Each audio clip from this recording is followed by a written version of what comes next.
Time now for Futures in Focus. We're talking Bitcoin and oil today as crypto mania seems to be raging on. Oil gaining on signs US stockpiles fell more than expected. Joining us now from the CME to discuss is Bob Iaccino, founder and chief strategist at Path Trading Partners. Bob, we've been trading Bitcoin futures now for a week or more and things seem to have stabilized. Are we at a good price point for the product? Yeah, it's interesting. They've stabilized in terms of how high the rally can go. But even yesterday, we saw a 12.5-point drop, 12.5% drop in Bitcoin. And the futures kind of stabilized that, in my opinion. That was one of those collapses that you could have seen going a lot further, a lot faster than it did.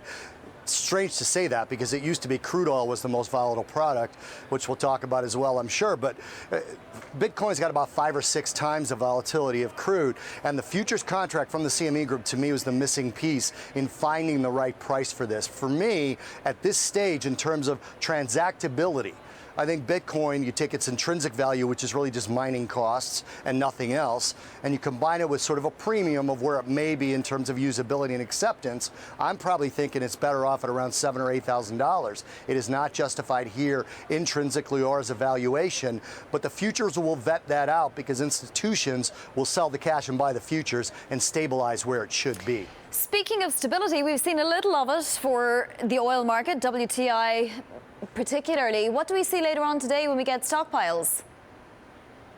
Well, I think you'll see another crude oil draw and another small build, rather larger build than API in the gasoline inventories and smaller draw from the crude inventories than we saw yesterday, API. There's not much of a correlation between the two. The long-term supply story is just not going away. You've got money pouring in from private equity and from Wall Street into shale again, so that's a change. You've got money even going into offshore operations in places like Brazil that's less reported, where you've got Total SA and Statoil both making a big investment. So the production's going to come online at this price point. But the OPEC cut is working. We're probably going to see a pop towards $60 and some stabilization in this range, as you mentioned. But longer term, we're still looking lower for longer.